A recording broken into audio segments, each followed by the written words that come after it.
ॐ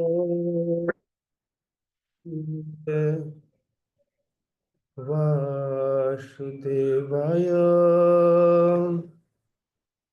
ॐ नमो भगवते वासुदेवाय। ॐ नमो भगवते वासुदेवाय।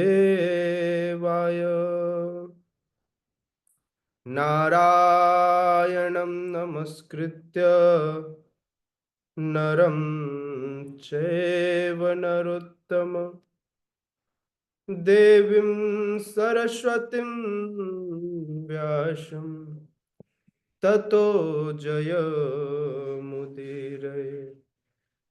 नष्टप्रायेषु अभद्रेषु नित्यं भागवत सेवया भगवते उत्तम श्लोके भक्तिर्भवति नैष्ठिके।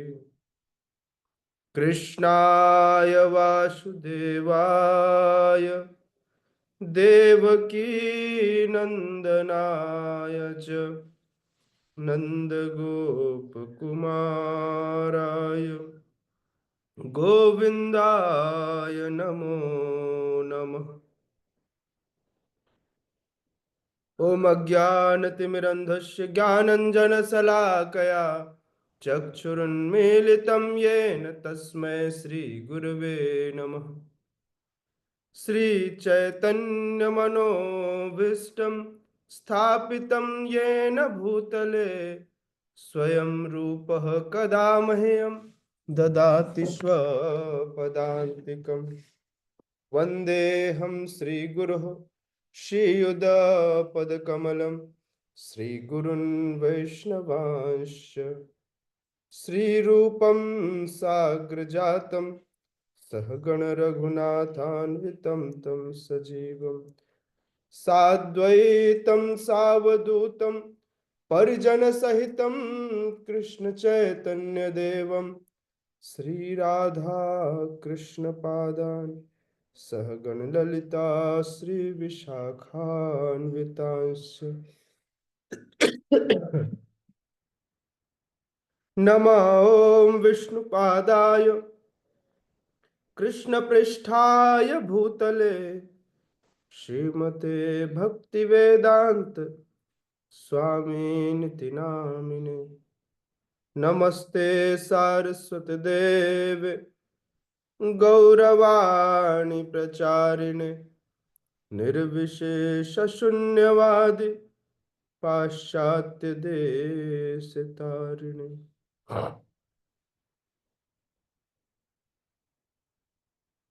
हे कृष्ण करुणा सिंधु दीनबंधु जगतपते गोपेश गोपिका कांत राधा कांत नमोस्तुते। तप्त कांचन गौरांगी राधे वृंदावनेश्वरी वृषभानुसुते देवी प्रणमामि हरिप्रिये। वाञ्छाकल्पतरुभ्यश्च कृपा सिन्धुभ्यैव च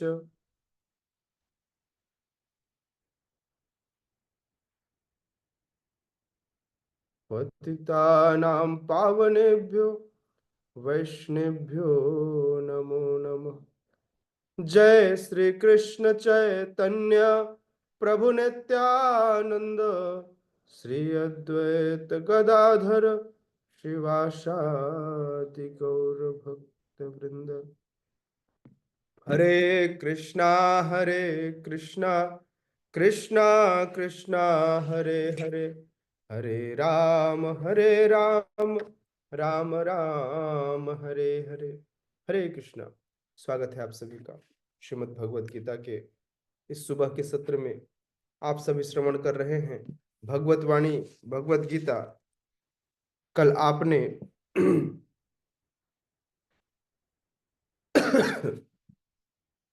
कल आपने अध्ययन किया अध्याय 7 के अंतिम श्लोकों का। भक्ति पथ पर 3 चीजें महत्वपूर्ण होती हैं।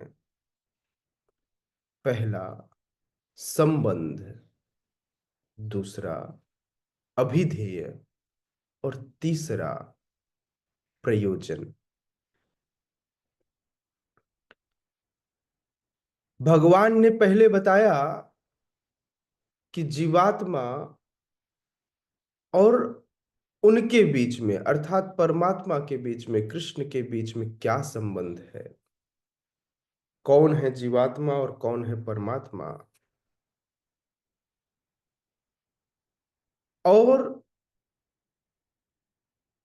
उसे भगवत ज्ञान ज्ञान देकर उस समस्त स्थितियों को परिपूर्ण किया।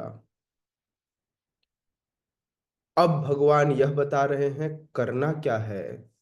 तो भगवत प्राप्ति, कैसे भगवत प्राप्ति होगी, है ना, कैसे प्रयोजन सिद्ध होगा। तो संबंध पता चल गया, प्रोसेस पता चल गया, दैट इज अभिधेय, और लक्ष्य दैट इज प्रयोजन, है ना। तो यह 3 स्टेप में भक्ति पूरी होती है। तो भगवान तक कैसे पहुंचना है, कैसे भगवत प्राप्ति होगी, इसका अध्ययन हम अध्याय 8 से करेंगे।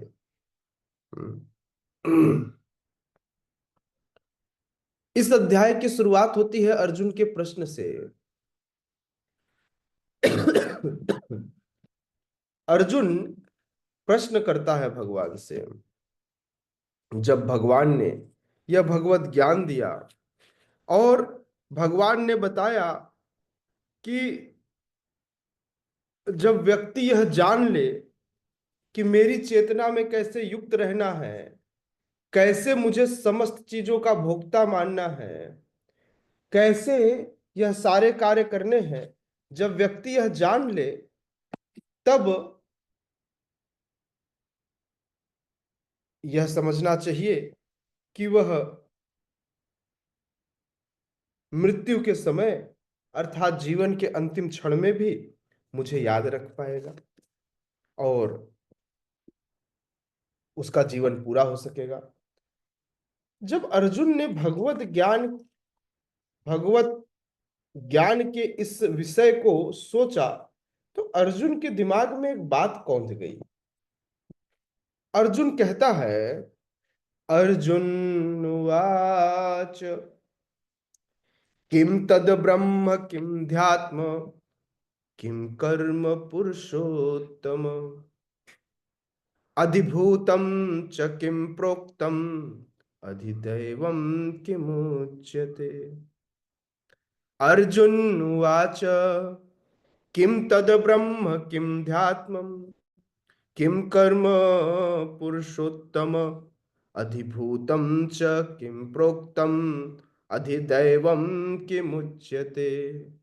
अर्जुन उवाच किम तद ब्रह्म किम ध्यात्मम् किम कर्म पुरुषोत्तम अधिभूतम च किम प्रोक्तम अधिदैवम किमुच्यते। हम्म? अर्जुन ने कहा, हे भगवान, हे पुरुषों में उत्तम, आप अभी कह रहे थे वह वही ब्रह्म हो सकता है, तो ये ब्रह्म क्या है, आत्मा क्या है। कई बार हम लोग भी बड़े कंफ्यूज होते हैं नहीं, ब्रह्म क्या है। देखिए हमारे लिए अर्जुन प्रश्न कर रहे हैं, ब्रह्म क्या है, आत्मा क्या है, सकाम कर्म क्या है, यह भौतिक जगत क्या है, तथा देवता क्या है। कृपा करके यह सब मुझे बताइए जिनके बारे में आप बात कर रहे हैं। अब मैं मतलब अर्जुन प्रश्न पूछ रहे हैं देवता क्या है, सब कुछ नलिफाइड हो गया, कुछ नहीं समझ में आ रहा है ना। तो इसलिए अब अर्जुन प्रश्न कर रहे हैं कि मुझे आत्मा के बारे में पुनः बताइए कि अभी अब सब कुछ मर्ज हो गया, ऐसा लग रहा है कि सब हलवा हो गया। तो इसलिए अब हलवे को कह रहे हैं, अब इसमें अलग अलग इंग्रेडिएंट, जो आपने अभी बहुत सारे इंग्रेडिएंट को मर्ज करके हलवा दिया है, इस हलवे में बताइए इसमें शक्कर कौन है, किससे ये हलवा बना है, इसमें जो फ्लेवर आ रहा है ये कैसे आ रहा है, इसे खाना कैसे है। मतलब अब फिर से प्रोसेस, अब भगवान समझ गए कि इसे अब इंटरेस्ट आ रहा है चीजों में, तब भगवान फिर उत्तर देंगे। लेकिन उत्तर देने से पहले अर्जुन बोला इतना ही नहीं भगवान, अभी सुनो, अभी और भी मुझे जानना है। तो अर्जुन कहते हैं, अधियज्ञ कथम को अत्र देहे अस्मिन् मधुसूदन, प्रयाण काले च कथम श्रेयो असीनियतात्म भी। अर्जुन कहता है, हे मधुसूदन, यज्ञ का स्वामी कौन है? अलग अलग यज्ञ होते हैं, कई बार किसी की प्रसन्नता के लिए, कभी किसी की प्रसन्नता के लिए, तो फिर इस यज्ञ के स्वामी कौन होंगे? और क्या वे यज्ञ के जो स्वामी हैं वो शरीर में रहते हैं? क्योंकि हम आहुति कहाँ डालते हैं? अग्नि में। आहुति कहाँ डालते हैं? अग्नि में। प्रश्न बहुत क्लियर है। और कहते हैं, यदि कोई जीवन के अंत समय तक भक्ति में लगा रहे, तो वह आपको कैसे जान पाते हैं? इन सारे तथ्यों का वर्णन भगवान करके बताइए। भगवान समझ गए अर्जुन का प्रश्न अच्छा है। चलिए, प्रश्न हम सब भी दोहराते हैं ताकि हमें भी वह तथ्य जब भगवान बताएं तो समझ में आए, है ना। उतने ही रिक्वेस्टिंग मोड में, भगवान से बड़ा हम्बल होकर झुककर, भगवान मुझे भी नहीं समझ में आता, ब्रह्म कौन, मैं कौन, परमात्मा कौन, यज्ञ क्या, स्वामी कौन, हाँ, सकाम कर्म क्या, भौतिक जगत क्या, आप कुछ नहीं समझ में आता भगवान, अब आप ही बता सकते हैं क्योंकि मैं तो बेवकूफ हूं, है ना। अपनी बेवकूफियत भगवान के सामने प्रदर्शित कीजिए और उतने ही हृदय से इन दोनों श्लोकों को गाइएगा, वन बाय वन। हाँ। अध्याय 8 श्लोक क्रमांक 1 और 2, भगवत प्राप्ति। शुरू करते हैं। अर्जुन उवाच। मैं, सभी लोग अपना माइक ऑन कीजिए, है ना। सभी लोग अपना माइक ऑन कीजिए, है ना, और एक साथ, एट अ टाइम, और मेरे साथ दोहराएंगे, दोहराएंगे एक साथ, है ना। चलिए शुरू करते हैं। 2 3 स्टार्ट। अर्जुन अर्जुन उवाच उवाच किं किं तद् तद् ब्रह्म इमं ध्यानं किमध्यात्म किं कर्म कर्म पुरुषोत्तम अधिभूतं अधिभूतं च किं दैवं किमुच्यते। मुझे लग रहा है हलवा हो गया।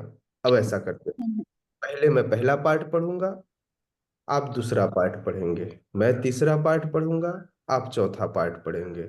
ऐसा हम 3 बार करेंगे। फिर आप पहला पार्ट पढ़ेंगे, मैं दूसरा पार्ट पढ़ूंगा, एक साथ। हाँ, चलिए, मेरे पीछे दोहराएगा। अर्जुन उवाच, बोलिए। अर्जुन उवाच ओके, अब मैं पहला पार्ट पढ़ूंगा, आप दूसरा पार्ट पढ़ेंगे। किम तद ब्रह्म किमं ध्यानम। किं तद् ब्रह्म किमध्यानम् दूसरा पार्ट आपको पढ़ना है, आप पढ़ेंगे किम कर्म पुरुषोत्तम, है ना। किम तद ब्रह्म किम ध्यात्मम किं कर्म पुरुषोत्तम अधिभूतं च किम प्रोक्तम। किमुच्यते ये अंतिम क्या है? अधिदैवम किमुच्यते, है ना। क्या है? अधिदैव अधिदेवं किमुच्यते किम तद ब्रह्म किम ध्यात्मम अधिदेव अधिभूतं च किम प्रोक्तम अधिदेवं किमुच्यते किम तद ब्रह्म किमं ध्यान किम तद ब्रह्म किम ध्यात्मम किं कर्म पुरुषोत्तमम् अधिभूतं च किम प्रोक्तम। अधिदेवं ते अब आप पहला पार्ट पढ़ेंगे, मैं दूसरा पार्ट पढ़ूंगा। चलिए शुरू करते हैं। किं तद् ब्रह्म पद्यात्मम् किं कर्म पुरुषोत्तम अधिभूतं च किं अधिदैवं किमुच्यते। Once again. किं तद् ब्रह्म किमध्यात्मम् किं कर्म पुरुषोत्तम अधिभूतं किं प्रोक्तम् अधिदैवं किमुच्यते। Once again. किं तद् ब्रह्म किमध्यात्मम् किं कर्म पुरुषोत्तम अधिभूतं च किं प्रोक्तम् अधिदैवं किमुच्यते। यस। नेक्स्ट वाले श्लोक पर आगे बढ़ते हैं।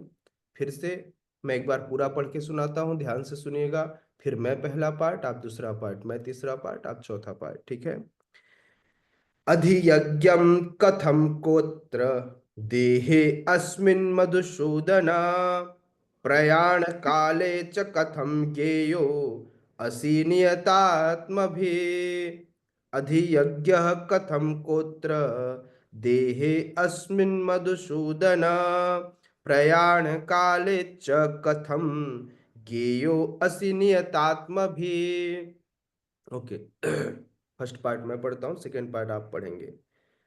अधियज्ञः कथं कोऽत्र देहे मधुसूदनम् प्रयाणकाले च कथं केयसि नियतात्मभिः अधियज्ञः कथं कोऽत्र देहे मधुसूदन प्रयाणकाले च कथं ज्ञेयोऽसि नियतात्मभिः अधियज्ञः कथं कोऽत्र देहे मधुसूदन प्रयाणकाले च कथं ज्ञेयोऽसि नियतात्मभिः। अब अब क्या करेंगे। पहला पार्ट आप पढ़िए, दूसरा पार्ट मैं पढ़ता हूँ। Okay, 1 2 3 start. अधियज्ञं कथं कोत्र देहे अस्मिन् मधुसूदन काले च कथं ज्ञेयो असि नियतात्मभिः। Once again. अधियज्ञ कथं कोत्र देहे अस्मिन् मधुसूदन प्रयाण काले च कथं ज्ञेयो असि नियतात्मभिः। Once again. अधियज्ञ कथं कोत्र देहे अस्मिन् मधुसूदन प्रयाण काले च कथं ज्ञेयोऽसि नियतात्मभिः। ओके। वन बाय वन अब पढ़ेंगे। यस, सूरज प्रभु दोनों श्लोक एक साथ पढ़िए। जी प्रभु, हरे कृष्ण। किं तद् ब्रह्म किम् अध्यात्मम् किं कर्म पुरुषोत्तम अधिभूतं च किं प्रोक्तम् अधिदेवं किमुच्यते। अधियज्ञ कथं कोऽत्र देहे अस्मिन् मधुसूदन प्रयाण काले च कथं ज्ञेयो असि नियतात्मभिः। हरे हरे। प्रीति में, प्रीति में। हरे कृष्ण प्रभुजी, दंडवत प्रणाम। अर्जुन उवाच किं तद् ब्रह्म किम् अध्यात्मम् किं कर्म पुरुषोत्तम अधिभूतं च किं प्रोक्तम् अधिदैवं किम् उच्यते। अधियज्ञः कथं कोऽत्र देहस्मिन् मधुसूदन प्रयाणकाले च कथं ज्ञेयसि नियतात्मभिः। हरे कृष्ण। विशाल प्रभु। कृष्ण प्रभु जी धन्यवाद प्रणाम। अर्जुन उवाच किं तद् ब्रह्म किमध्यात्मं किं कर्म पुरुषोत्तमम् अधिभूतं च किं प्रोक्तम् अधिदेवं किम् उच्यते।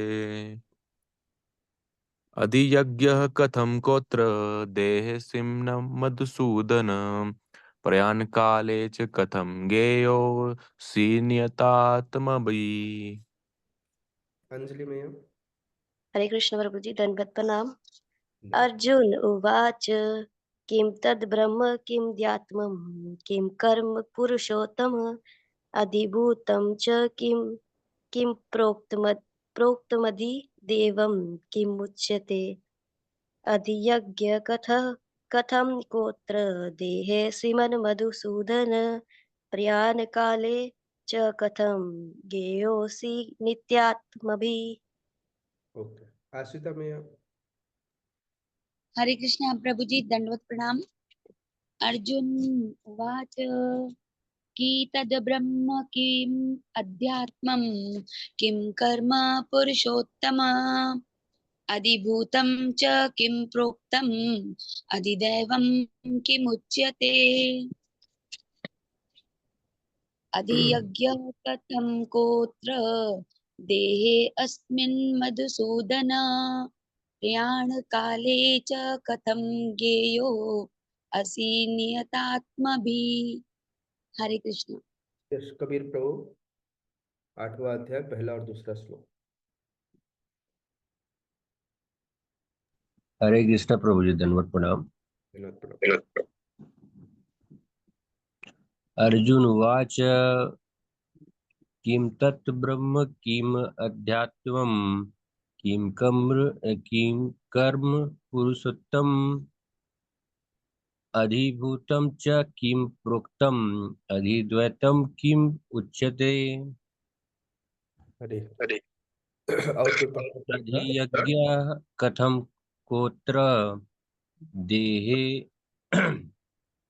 देहे अस्मिन् मधुसूदन प्रयाणकाले च कथं ज्ञेयसि नियत आत्मभिः। हरे हरे।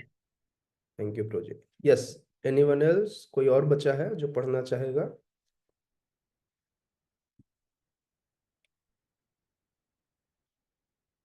अनुवाद। अर्जुन कहते हैं, हे भगवान, हे पुरुषोत्तम, ब्रह्म क्या है, आत्मा क्या है, सकाम कर्म क्या है, यह भौतिक जगत क्या है, तथा देवता क्या है? कृपा करके मुझे यह सब बताइए। हे मधुसूदन, यज्ञ का स्वामी कौन है? वह शरीर में कैसे रहते हैं और मृत्यु के समय भक्ति में लगे रहने वाले आपको कैसे जान पाते हैं? तात्पर्य, हिज डिवाइन ग्रेस अभय चरणारविंद भक्तिवेदांत स्वामी श्रील प्रभुपाद के द्वारा जगत गुरु श्रील प्रभुपाद की जय। इस अध्याय में अर्जुन के जो प्रश्न हैं बहुत लॉजिकल हैं। जब टर्म्स हमारे जीवन में यूज होते हैं ना, तो कई बार हम कंफ्यूज हो जाते हैं। शायद अर्जुन भी कंफ्यूज हो गए होंगे, या फिर वो समझ गए होंगे कि आने वाले समय में जब मुझ जैसे मूड इसे पढ़ेंगे तो वो जरूर कंफ्यूज होंगे। तो इसलिए उन्होंने मेरे लिए प्रश्न कर लिया होगा, है ना? उन्होंने मेरे लिए प्रश्न किया होगा कि ब्रह्म क्या है, कर्म, भक्ति योग, शुद्ध भक्ति, इन सब का मतलब क्या है, कैसे इनको डिफ्रेंशिएट किया जाए। कई बार हम कंफ्यूज हो जाते हैं, मैं जो कर रहा हूं ये भक्ति है या नहीं है, कहीं मैं कुछ गड़बड़ तो नहीं कर रहा हूं। कई बार भगवान को कई नामों से जाना जाता है। कई बार भगवान को परम सत्य ब्रह्म, भागवत, परमात्मा और अनेकों नाम से भगवान को जाना जाता है। सिमिलरली, चूंकि यह आत्मा भी सच्चिदानंद है, यह आत्मा भगवान का अंश है, तो इस आत्मा को भी ब्रह्म कहते हैं। अब व्यक्ति कंफ्यूज होगा ना, जब ब्रह्म की बात की जाए तो किसकी बात की जा रही है, आत्मा की या परमात्मा की? दोनों को ब्रह्म कह दिया गया।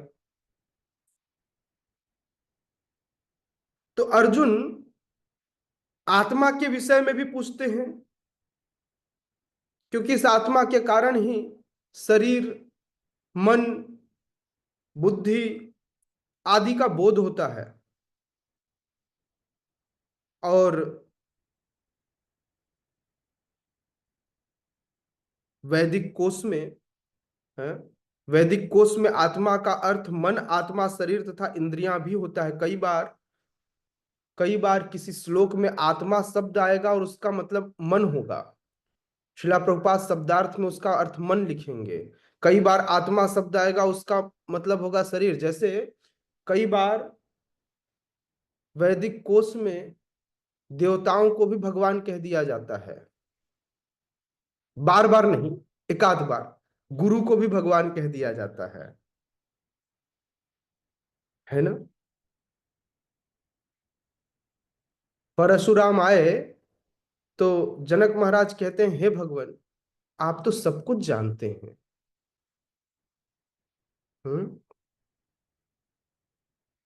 इवन दो जब राम जी जितने भी ऋषि मुनियों से मिलते तो उन्हें गुरु स्वरूप, उन्हें भगवान ही उच्चारण करते, है ना। तो इसलिए कई बार यह शब्द कही जाती है, लेकिन इसका मतलब वे भगवान नहीं है ना। तो वैदिक कोश में इस आत्मा का अर्थ,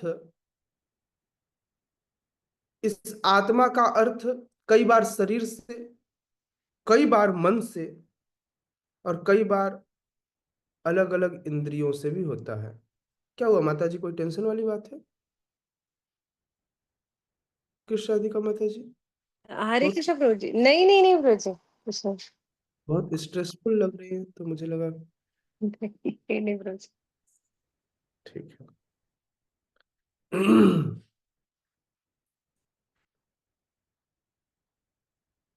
लेकिन अर्जुन एक बात जानते थे कि ये सामने जो कृष्ण खड़े हैं ना, ये परम ईश्वर हैं, ये एकमात्र पुरुष हैं। या यूं कहूं, जो लोग अपने आपको पुरुष समझते हैं उन सबों में उत्तम है, ये पुरुषोत्तम है। तो इसलिए परम पुरुष कहकर, पुरुषोत्तम कहकर संबोधित करते हैं अर्जुन भगवान को। अच्छा, जब व्यक्ति ऐसा संबोधन करता है तो कुछ तथ्य बाहर निकल कर आते हैं। जब कोई अपने मित्र को कहता है कोई बात तो बड़े हक से कहता है, अरे भाई लाके देना, बड़ा आदमी हो गया है तू, आजकल तो देता नहीं। मतलब मित्र से व्यक्ति अधिकार से मांग लेता है या छीन लेता है, इतना अधिकार समझता है। लेकिन जैसे उसने कहा हे पुरुषोत्तम, तो उसने ये बताया कि मैं आपका दास हूं, मैं आपका सेवक हूं, मैं आपका अभी मित्र नहीं हूं, मैं आपको सर्वोपरि रखकर यह प्रश्न पूछ रहा हूं, अब आप उत्तर दीजिए। देखिए कितना हम्बल होकर अर्जुन प्रश्न पूछ रहे हैं। प्रश्न पूछने का तरीका ही श्रीमद् भगवद गीता बताता है। किसी भी, इवन दो भगवान से ही नहीं, अपने गुरु, अथॉरिटी या जिससे भी आपको कुछ लेना हो, उसके लिए प्रश्न पूछने का अधिकार। कभी भी अपने मूड को, मतलब अहंकार एक साइड में, पहले एकदम हम्बल हो जाइए। यदि आपसे किसी से कुछ भी जानना हो तो कुछ भी, मान लीजिए किसी आपके वर्किंग अथॉरिटी ने आपको कोई काम दिया, आपको लग रहा है इस काम में कोई गड़बड़ है, ये ऐसा नहीं होना चाहिए, इन्होंने मुझे कुछ गलत आदेश दिया है, मैं इनसे ज्यादा जानता, हो सकता है आप ज्यादा जानते, हो सकता है आप ज्यादा ज्ञाता हो, लेकिन फिर भी दैट पर्सन इज अथॉरिटी, आपको उनके पास जाना चाहिए with very humble mode, which was teaching us earlier in Srimad Bhagavad Gita, how tad viddhi pranipatena परिप्रश्नेन सेवया। ये किसी से भी प्रश्न करने के लिए, किसी से भी कुछ जानने के लिए, कुछ पूछने के लिए, ये एक मूड दिया गया श्रीमद् भगवत गीता में। तद विद्धि प्रणिपातेन परिप्रश्नेन सेवा। इतना हम्बल हो कि मैं आपके अंडर में हूं। मान लीजिए आप अथॉरिटी से लड़ने चले गए, कोई भी अथॉरिटी हो, वो बोला नहीं बताऊंगा, भाड़ में जाओ, जो करना है कर लो। क्या करोगे? तो आप उनके सामने अपना ईगो नहीं दिखा सकते। आपको क्वेश्चन पूछना है, आपको जानना है। Even though you are absolutely right, doesn't matter. Matter is that कि वो अथॉरिटी है और आप उसके अंडर में। अब आपको पूछना है तो बिल्कुल पहले उसको जीत लीजिए, तब वो बताएगा, और वो भी उसकी इच्छा होगी तब। तद्विद्धि प्रणिपातेन परिप्रश्नेन सेवया। जब वो आपकी सेवा से प्रसन्न हो जाए, जब आपके मूड से, आपको देख करके उसको, हाँ अब ये जो मांगेगा मैं दे दूंगा, तब उपदेक्षन्ति ते ज्ञानम ज्ञानिनः तत्त्वदर्शिनः। तब वह उपदेश करेगा, क्योंकि वो उस बात को जानता है।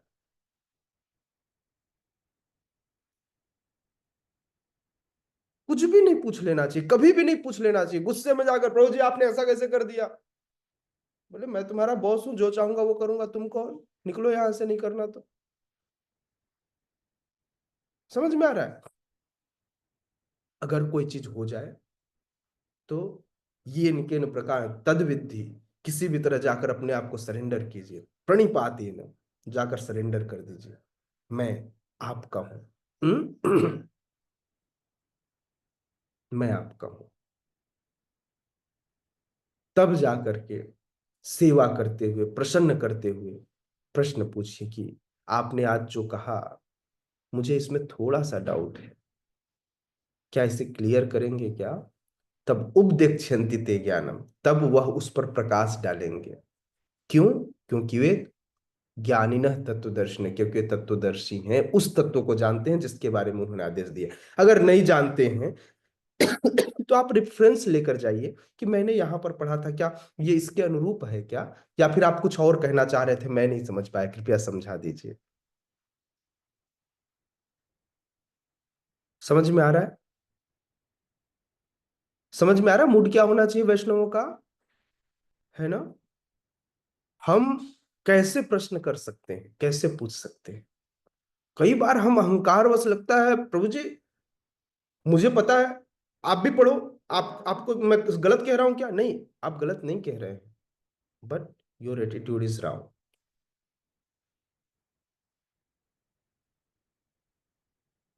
You are not representing yourself in a right way. You have to be very humble. समझ में आ रहा है?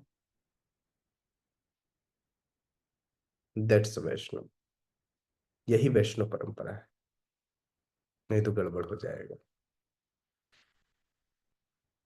राइट? समझ में आया? इसलिए अर्जुन मित्र होते हुए सरेंडर्ड वे में भगवान से प्रार्थना कर रहे हैं और कह रहे हैं, आप, इवन दो आपका संबंध मेरे से बहुत अच्छा है, जैसे कई बार गुरु से एक शिष्य का संबंध बहुत अच्छा हो जाता है, कई बार किसी अथॉरिटी से, मान लीजिए प्रीति माता जी की अपने काउंसलर से, अपने गाइड से बहुत अच्छा संबंध हो, फ्रेंडशिप जैसा संबंध हो, लेकिन जब आपको पूछना हो तो आपको बताना पड़ेगा मैं स्टूडेंट हूं और आप टीचर हैं।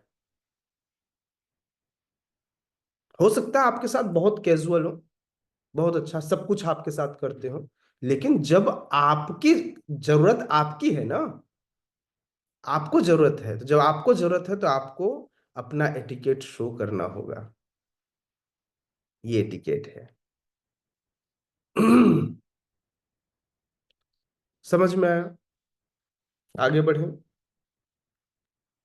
शिला प्रभुपाद कहते हैं, शिला प्रभुपाद कहते हैं कि अर्जुन कह रहे हैं, हे मधुसूदन, यज्ञ का स्वामी कौन है? वह शरीर में कैसे रहता है? और मृत्यु के समय भक्ति में लगे रहने वाले आपको कैसे जान पाते हैं? उस अंतिम समय में, मृत्यु के समय भक्ति में लगे रहने वाले आपको कैसे जान पाते हैं? इसके दो मतलब निकलते हैं। अब इसको ना तोड़ देते हैं। मृत्यु के समय, समय को अलग कर दिए। अच्छा, मृत्यु के समय जो व्यक्ति भक्ति में लगा हुआ था वो आपको कैसे जान पाता है? इसका एक मतलब ये हुआ। दूसरा मतलब ये हुआ, मृत्यु के समय भी भक्ति में लगे रहने वाले, मरने का समय हो गया था फिर भी वह नारायण नारायण कर रहा था, वो आपको कैसे जान पाते हैं? मतलब दोनों हो सकते हैं, लेकिन दोनों का लगभग सेम चीजें हैं। अगर सपोज अंतिम क्षण में कफ पित्त वायु से क्या बोलते हैं, कफ पित्त और वायु, हाँ ठीक बोल रहा हूं, कफ पित्त और वात से, कफ पित्त वात से, वायु, वात और वायु एक ही होता है। कफ पित्त वात से गला भर आए, कुछ न निकले, न ध्यान कर पाऊं, तो जिसने पहले भक्ति किया हुआ है क्या वो भी आपको जान पाता है? अथवा क्या मरने के यमराज सामने खड़े हों और वो नारायण नारायण जप रहा है तो भी वो आपको जान पाता है? दोनों ही ठीक है। क्या करें, मरने का प्रोसेस यही है कि कफ पित्त वायु जो है वो गले तक भर आता है, कई बार व्यक्ति नहीं बोल पाता, चीजें नहीं कर पाता, तो क्या भगवान ध्यान दिलाएंगे? यस, भक्ति का प्रोसेस ही ऐसा है कि यदि आपने जीवन भर भगवान की सेवा की है, यानी कि इन प्रकार इन चीजों को किया है, हरी हरी, तो चीजें होंगी, है ना?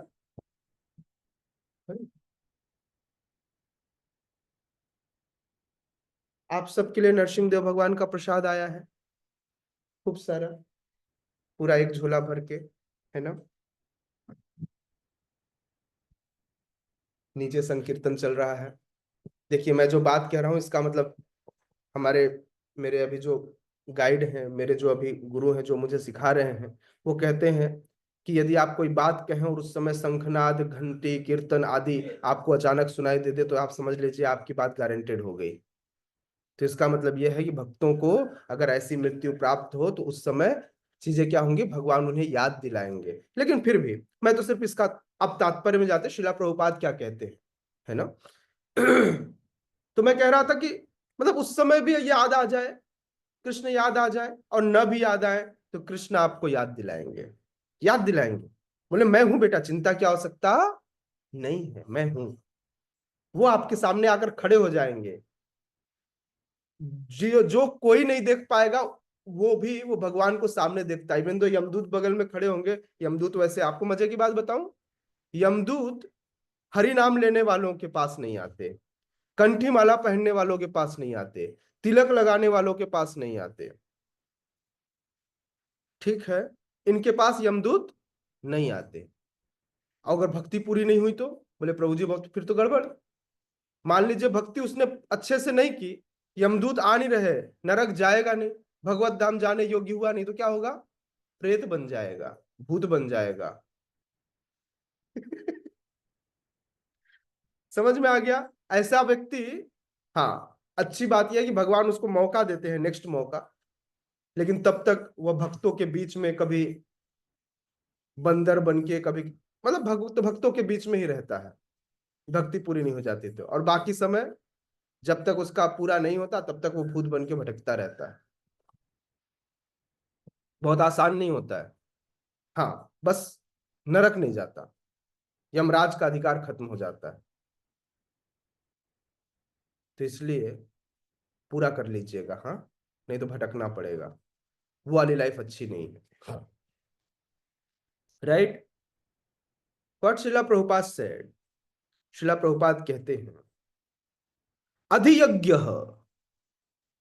अधियज्ञ का दो मतलब होता है, इंद्र या विष्णु। अधियज्ञ, इंद्र का मतलब भी स्वामी होता है, इंद्र शब्द का शाब्दिक अर्थ भी क्या होता है? स्वामी।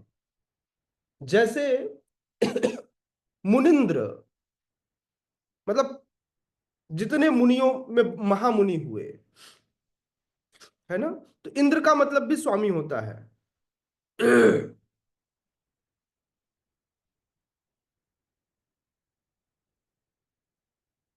तो इसलिए जितने भी देवी देवता हैं उन सब में सर्व आराधनाम विष्णुम आराधनाम परम। समस्त देवताओं में जो विष्णु है, यदि आप हालांकि हम संबोधन भगवान विष्णु कहते हैं, लेकिन भगवान के त्रिगुण अवतार हैं, तो इसलिए समस्त देवताओं में जो विष्णु है वे प्रमुख है, प्रधान देवता है। समझ में आ रहा है मैं क्या कह रहा हूं? अगर आप संबोधन भगवान शिव करें तो भी इसमें कोई गड़बड़ नहीं है, भगवान शिव हम कहते हैं, जैसे हम भगवान विष्णु कहते हैं, लेकिन हम ब्रह्मदेव ही कहते हैं, है ना। ब्रह्मा जी को आपने ऐसा सुना है क्या, ब्रह्मा भगवान? नहीं सुना है ना, ब्रह्मदेव सुना है आप लोगों ने, हे ब्रह्मदेव, है ना। लेकिन फिर भी यदि भगवान भी कहें तो संबोधन में गड़बड़ नहीं। जब हम अपने गुरु को भगवान कह सकते हैं तो ब्रह्मा जी को भी भगवान कहा जा सकता है, इसमें कोई इशू नहीं है। जबकि समस्त देवताओं में जितने भी ये ब्रह्मा और शिव सम्मिलित है, ऐसे देवी देवताओं में भी मूल जो देव है वो कौन है? विष्णु है। और जितने देवी देवता हैं भौतिक जगत में, भौतिक जगत में रहने वाले जो देवी देवता हैं, जो कि अलग अलग डिपार्टमेंट संभालते हैं, इन सब के ऊपर प्रशासन कौन करते हैं?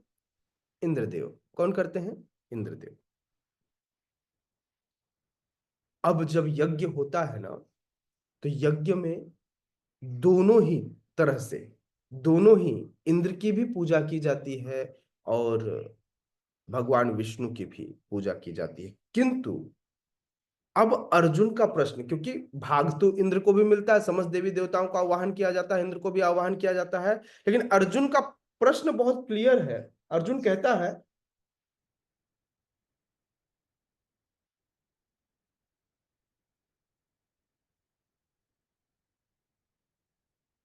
जय हिना मैया की जय। आ गए आप? ठीक है, आज आपका नेटवर्क, आज तो नहीं रो रही हैं आप? ओके। कल रोने लग गई थी, बोले प्रभु जी मेरा नेटवर्क ही नहीं काम कर रहा है, मेरे को आपकी बात ही नहीं समझ में आ रही। ये भी लड़की पागल है नहीं? तो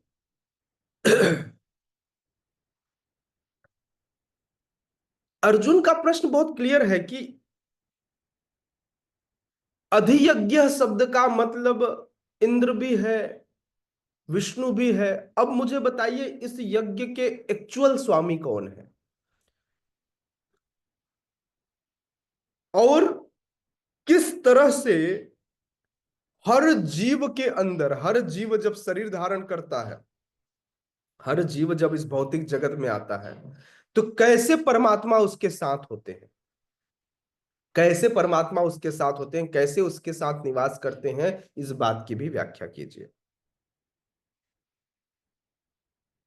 भगवान के अनेकों नाम हैं, कोई उन्हें किसी नाम से, कोई ऋषिकेश, कोई मधुसूदन, कोई रणछोड़, कोई केशव, कोई मुरारी, कोई मुकुंदा, अलग अलग नामों से पुकारता है। अर्जुन कह रहे हैं हे मधुसूदन।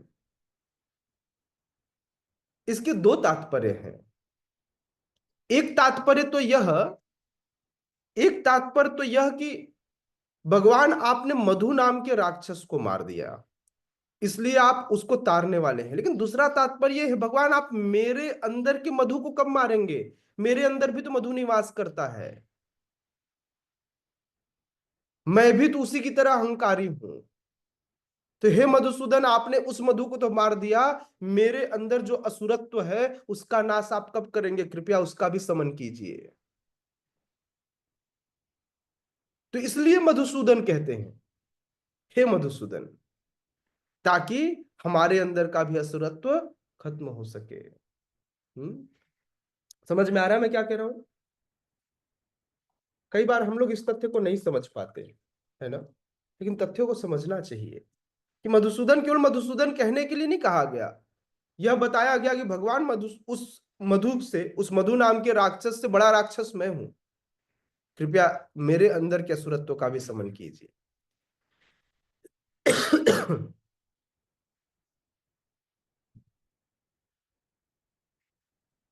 श्रीला प्रभुपाद लिख रहे हैं कि क्या भक्त के मन में भी इतने सारे क्वेश्चन आते हैं?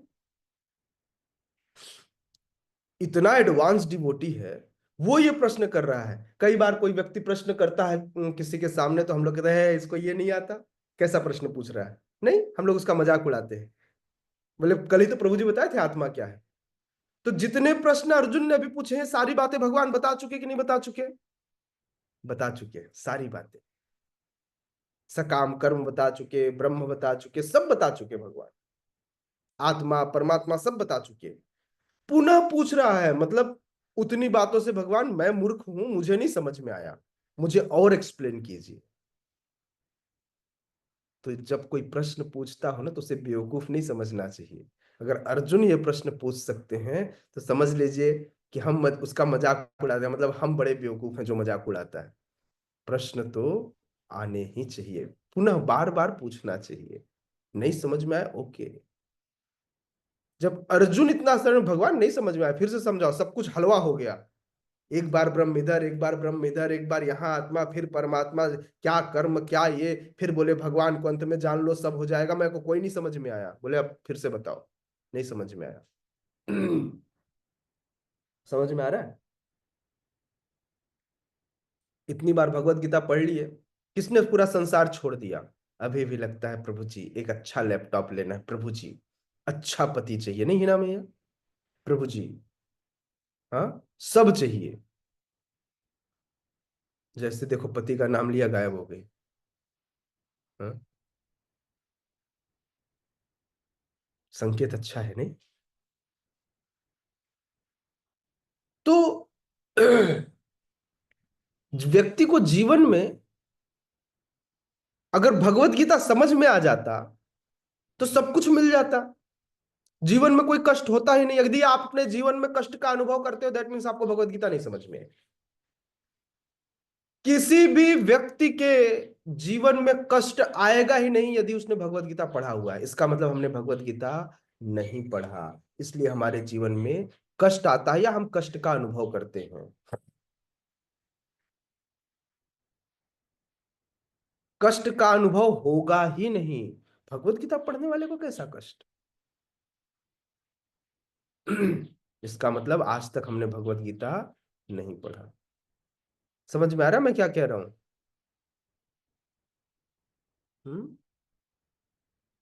शिला प्रभुपाद कहते हैं, शिला प्रभुपाद कहते हैं कि ये सारी शंकाएं, ऐसा लग रहा है कोई मूर्ख पूछ रहा है, असुरों के सदृश है। चूंकि कृष्ण असुरों के सदृश, शंका कौन कर रहा है? असुर।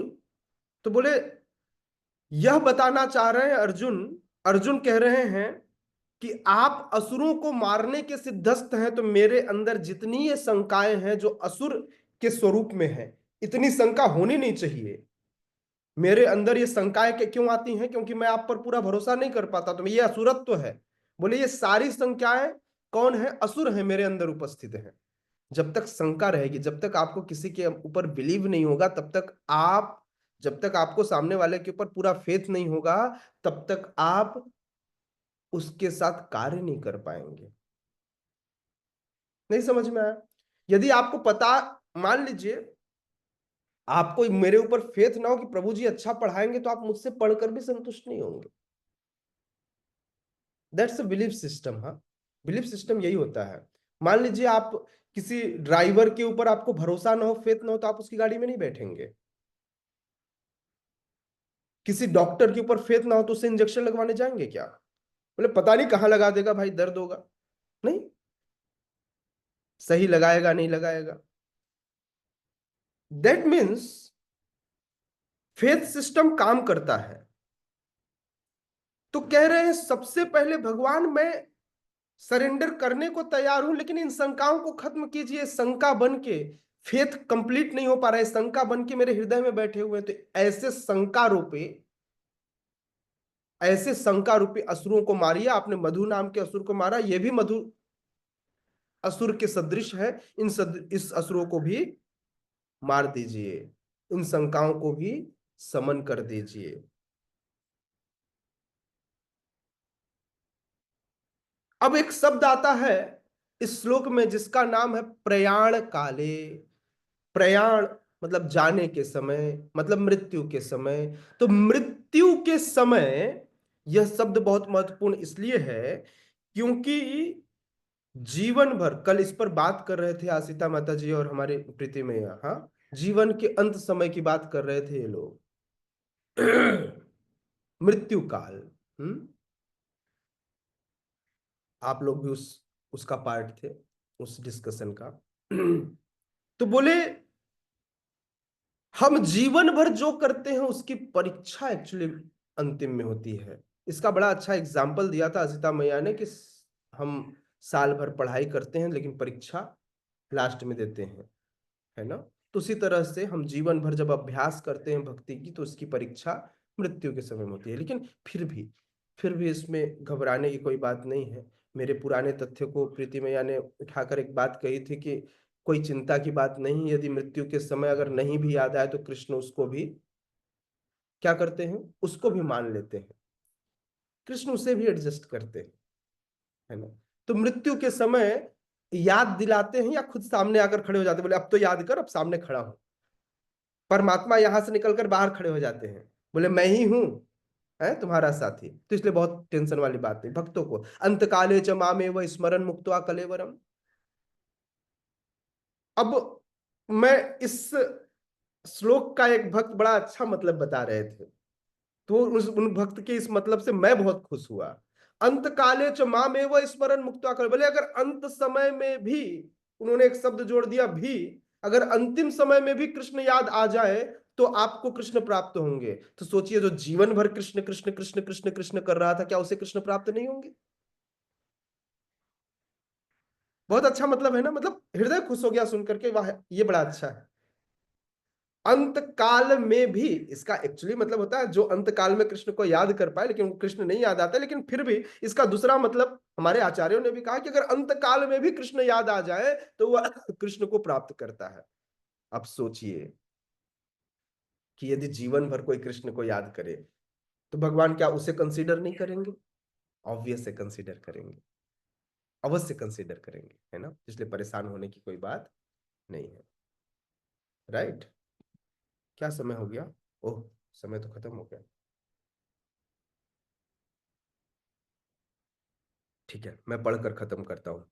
श्रील प्रभुपाद कहते हैं, अर्जुन उन लोगों के विषय में जो निरंतर कृष्ण भावनामृत में लगे रहते हैं यह जानने के लिए अत्यंत इच्छुक हैं कि अंत समय में उनकी क्या दशा। वाह, देखिए तात्पर्य में भी हमारी ही बात कर रहे हैं कि हम जीवन भर तो किसी तरह, मतलब दिखाने के लिए ही, मैं ये नहीं कह रहा हूं कि हम कृष्ण भावनामृत में लगे हुए हैं, ये दिखावटी भक्ति है ना, दिखाने के लिए हम भक्ति करते हैं। लोग हमको कहें वाह प्रभु जी आपका तिलक तो बड़ा अच्छा है, प्रभु जी आप तो बड़ा अच्छा कथा करते हैं प्रभु जी, ये दिखावटी भक्ति है ना। हम भगवत गीता में बड़े श्लोक याद करके सुनाते, प्रभु जी आपको तो खूब सारे श्लोक याद है प्रभु जी, माता जी आप तो बहुत अच्छा बोलती है माता जी, आपके पास तो खूब नॉलेज है माता जी।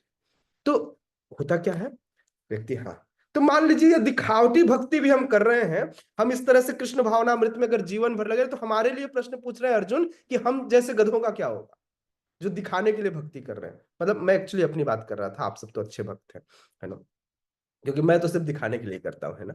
बस आपको शायद पता ना हो, ये लाल कपड़ा पहन के भी मतलब मजा आता है। ऐसा लगता है भाई, लोग कहते तो है कि देखो इसने कितना तपस्या किया है, इसे कितना विरक्त है। उनको क्या पता कितना आसक्त है, हाथ में ऐसे डिजिटल वॉच लेकर के, सबसे अपडेटेड फोन जेब में होना चाहिए, बैग में मैकबुक होना चाहिए, सबसे अच्छी गाड़ी होनी चाहिए, चलने के लिए कोई जनरल में सफर नहीं करेंगे, आराम से सेकेंड टायर फर्स्ट टायर में अपन सफर करेंगे या फ्लाइट में सफर करेंगे। डू यू थिंक कि ये विरक्ति है? ये कंप्लीट आ सकती है, लेकिन फिर भी तो हम जैसे गधों के लिए भगवान ने एक भगवान क्या करेंगे, तो अर्जुन बोल रहे हैं भगवान बता दो कि इनका क्या होने वाला है। तो देखिए अब प्रभुपाद बता रहे हैं क्या होने वाला है। तो मृत्यु के समय शरीर के सारे कार्य रुक जाते हैं और मन सही दशा में नहीं रहता। इस प्रकार शारीरिक स्थिति बिगड़ जाने से हो सकता है कि मनुष्य परमेश्वर का स्मरण न कर सके। परम भक्त महाराज कुलशेखर प्रार्थना करते, हे भगवान इस समय मैं पूर्ण स्वस्थ हूं। मुकुंदमाल स्रोत का यह तथ्य है। मुकुंदमाल स्रोत में राजा कुलशेखर राम जी के बहुत बड़े भक्त थे। राजा कुलशेखर के बारे में सुना आप लोगों ने? नहीं सुना आप लोगों ने? राजा कुलशेखर राम जी के बहुत बड़े भक्त थे, या यूं कहूं है, मतलब भक्त ही है। तो राजा कुलशेखर जब भी कोई कथा सुनते तो कथा में रम जाते। एक बार रामायण की कथा सुना रहे, वो कथा कोई सुनाता, वो बैठकर सुनते। तो रामायण की कथा चल रही थी, अचानक ही रावण, वह संदर्भ आया, वह प्रसंग आया, सॉरी संदर्भ नहीं, वह प्रसंग आया जहां पर माता सीता को रावण हर कर ले गया।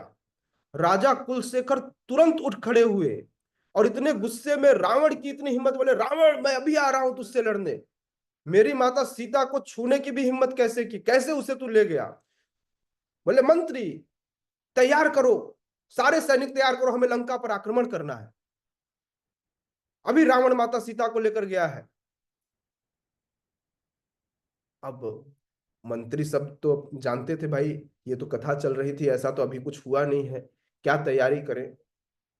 जब तक वे अपना पोशाक पहनते, अपने रण में जाने की तैयारी करते, तब तक मंत्री बड़ा चतुर था, उसे पता था कि मुझे राजा को कैसे शांत करना है। तुरंत वह गया और बिगुल बजवाई उसने, और उसने तुरंत आकर राजा को कहा, उसने जो कथा कर रहे थे उनको बोला, तुरंत माता राम जी की रावण पर विजय की कथा सुनाइए, और यह बताइए कि राम रावण का युद्ध खत्म हो चुका है और माता सीता वापस आ रही है। तो तुरंत उसने बिगुल का बजानी शुरू की और बोले, महाराज महाराज बड़ी खुशखबरी है, बड़ी सुख की खबर है कि राम जी ने रावण को मार डाला और इस प्रकार से भगवान राम माता सीता को लेकर के वापस अयोध्या आ रहे हैं। तो फिर बड़ा खुशनुमा माहौल हो गया और राजा कुलशेखर ने अपने राज्य में पूरे दिए जलवाए और इस प्रकार से उत्सव मनाने की तैयारी की। ऐसे थे राजा कुलशेखर, है ना।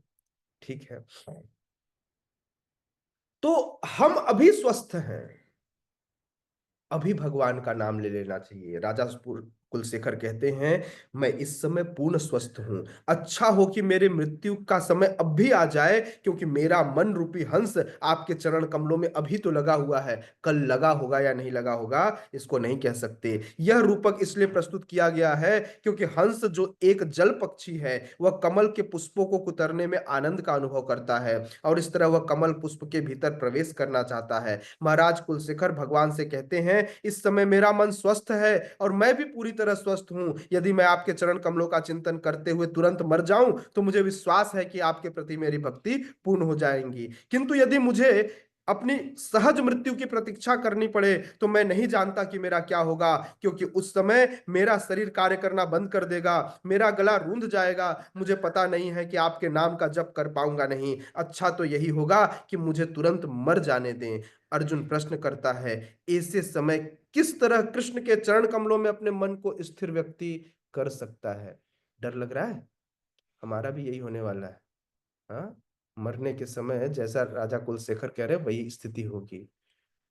लेकिन अर्जुन बड़े कृपालु हैं। अर्जुन बोल रहे, भगवान बता दीजिए क्या होने वाला है, क्योंकि वही स्थिति होने वाली है, मरने के समय कुछ न याद होगा, मन कहीं और चला जाएगा जो हमने जीवन भर किया है। अभी ठीक हो, अभी ले जाओ। ठीक है, thank you so much. Hare Krishna. Jagat Guru Srila Prabhupada की जय। श्रीमद् भगवत गीता यथारूप की जय। कोई क्वेश्चन है तो क्वेश्चन ले सकते हैं, एक आध क्वेश्चन।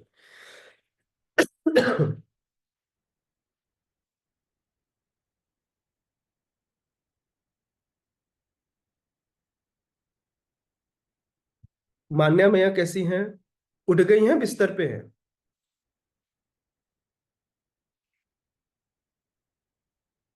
मान्या, हरि बोल। श्री कृष्ण प्रभु जी। कैसी हैं बेटा? मैं बढ़िया हूँ प्रभु जी, आप बताइए। मैं तो ऐसे ही दिख रहा हूँ, ब्रह्मचारी ऐसे ही दिखता है, हमेशा लोगों के बीच में अच्छा दिखाने का प्रयास करता है, बाकी पीछे क्या है पता नहीं। प्रभु जी एक क्वेश्चन पूछूं? हाँ, प्रश्न है। पूछने के लिए ही तो बोला हूँ, इसीलिए तो बोल रहा हूँ, कोई क्वेश्चन पूछो, कोई पूछ ही नहीं रहा है। अ, मैंने कहीं पे मतलब सुना था कि हमें भगवान जी के लिए रोना चाहिए। मतलब उनकी याद में हमें रोना चाहिए, हाँ। तो वो हम कैसे रोए? आर्टिफिशियल तौर से नहीं रोना चाहिए। भगवान के लिए जैसे फीलिंग होनी चाहिए, लेकिन आर्टिफिशियल फीलिंग नहीं, एक्चुअल फीलिंग होनी चाहिए। नयनम गलदश्रुधारया वदनम गदगद रुद्धया गिरा पुलकैरनिचितं वपु कदा तव नाम ग्रहणे भविष्यति। भगवान चैतन्य महाप्रभु कह रहे हैं, हे भगवान वह दिन कब आएगा। स्वयं भगवान बता रहे हैं, आपके प्रश्न का उत्तर दे रहे हैं, कह रहे हैं वह दिन कब आएगा जब केवल मैं आपका एक बार, मतलब मेरा इतना प्रेम कब आपके साथ प्रगाढ़ होगा कि मैं एक बार कृष्ण कहूं और मेरे आंखों में अश्रु आ जाए, मेरा गला भर जाए। नैनम गलद अश्रुधारया वदनम गदगद रुद्धया गिरा, मेरा कंठ भर जाए। पुलकैर निचितम वपु कदा, मेरे शरीर में पूरा कंपन आ जाए, मेरे शरीर में अष्ट सात्विक विकार उत्पन्न हो जाए, मेरे शरीर में रोंगटे खड़े हो जाए। हाँ, अचानक जब प्रिया प्रियतम को याद करते हैं कोई भी प्रेमी, तो ये वाले भाव उत्पन्न होती हैं। ये उसका विकृत फॉर्म है, लेकिन फिर भी ये कुछ ना कुछ भाव उत्पन्न होते हैं, विकृत स्वरूप है। बिल्कुल उसी तरह भगवान से वह कब प्रगाढ़ प्रेम होगा कि उनको याद करते ही इस तरह की फीलिंग आ जाए। तो ये इस समझ, जन्म में बहुत, इस जन्म में हो जाएगा ना उतना प्रेम? जन्म जन्म लेना पड़ेगा। It's depends on you. ये केवल हर व्यक्ति के ऊपर डिपेंड करता है। हो सकता है एक क्षण में हो जाए, हो सकता है एक दिन लगे, हो सकता है एक महीना लगे, हो सकता है एक साल लगे, हो सकता है एक जन्म लगे, और हो सकता है कई जन्म लगे। ये डिपेंड करता है कि व्यक्ति कितने तल्लीनता के साथ इस भक्ति में लगता है, इस भक्ति को कितना। आप मान लीजिए, आप कृष्ण को सीरियस न लेकर माया को सीरियस लोगे, रुपए पैसे मान प्रतिष्ठा भावना को सीरियस लोगे, तो इस जन्म में कैसे होगा। यदि आपने सीरियसली लिया कृष्णा को, यदि आपने सीरियसली लिया जगन्नाथ जी को, तो हो जाएगा। थैंक यू सो मच प्रभु जी। हरे कृष्ण। अरे प्रीति में यह हरे कृष्ण प्रभु जी, दंडवत प्रणाम। प्रभु जी, अष्ट सात्विक विकार क्या होता है? शरीर में 8 प्रकार से चेंजेस होते हैं, है ना। रोना, गले का अवरुद्ध होना, शरीर में कंपन होना, शुद्ध हो जाना, और इस तरह से 8 प्रकार के चेंजेस होते हैं जो सामान्य व्यक्तियों में दिखाई नहीं देते, है ना। बड़बड़ाना, भागना, दौड़ना, नाचना, कई सारी चीजें होती हैं एक साथ। मतलब अचानक व्यक्ति आपको पागल लगने लगेगा, हर व्यक्ति उन्हें समझ नहीं पाता। यह विकार चैतन्य महाप्रभु के अंदर दिखाई देते थे। इष्ट असात्विक विकार का बड़ा टेढ़ा रूप है, जो आजकल लोग अपने घर में क्या प्रहरी कराते हैं, अष्ट प्रहरी, 16 प्रहरी, 24 प्रहरी कराते हैं, अलग अलग टीमों को बुलाते हैं, वो लोग आर्टिफिशियल रूप से रहते हैं, हरे कृष्णा, सबको रुलाते हैं। वो वाले, वो बेवकूफियत करते हैं। वो अष्ट सात्विक विकार नहीं है। वो उसको जबरदस्ती प्रदर्शित करने का प्रयास करते हैं, जबरदस्ती भाव लाने का प्रयास करते हैं, तो ये बेवकूफियत है। अरे ऐसे ऐसे थोड़ा, और उसके बाद मतलब सामने रो रहे होते हैं, जैसे अगले टीम की बारी आती है वो उठ के बैठ जाता है, फिर हंसने लगता है। ये कैसा विकार था। हाँ? तो ये बेवकूफियत है। व्यक्ति पैसे के लिए आकर हरे कृष्णा गाता है और उसमें जबरदस्ती, ये बिल्कुल उसी तरह है जैसे अलग अलग एक्टर अलग अलग फिल्मों में, अमिताभ बच्चन एक फिल्म में चोर बनता है, एक में डाकू बनता है, एक में पुलिस बनता है, एक में जज बनता है, एक में बिजनेसमैन बनता है, लेकिन एक्चुअली है वो अमिताभ बच्चन। न तो बिजनेसमैन है, न तो डाकू है, न चोर है, न पुलिस है, न आईपीएस ऑफिसर है, न कुछ है। तो इसलिए उसकी एक्चुअल रियलिटी ये है। तो ये अष्ट सात्विक विकार नहीं है। हाँ, कॉपी जरूर करते हैं, प्रयास जरूर करते हैं।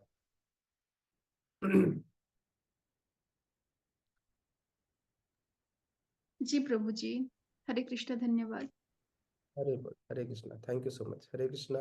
उपस्थित गौर भक्त वृंद की जय। निताय निताय गौर प्रेमानंदे। हरि हरि बोल।